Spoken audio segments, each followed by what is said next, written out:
જૂનાગઢના માંગરોળ પંથકમાં તાજેતરમાં પડેલા અતિ ભારે વરસાદ બાદ સર્જાયેલી વિનાશકારી પરિસ્થિતિને લઈ કોંગ્રેસ મેદાનમાં આવી છે।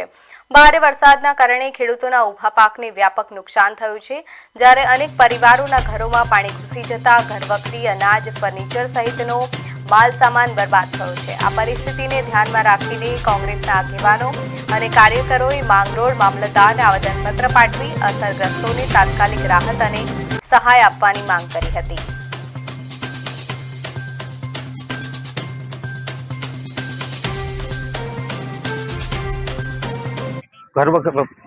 રહેણાંક મકાનોમાં ઘરોમાં પાણી ઘૂસી ગયા છે, તેમજ ગ્રામ્ય વિસ્તારોમાં ખેડૂતોના ખેતરો ધોવાય છે, માલ ઢોરને નુકસાન થયું છે।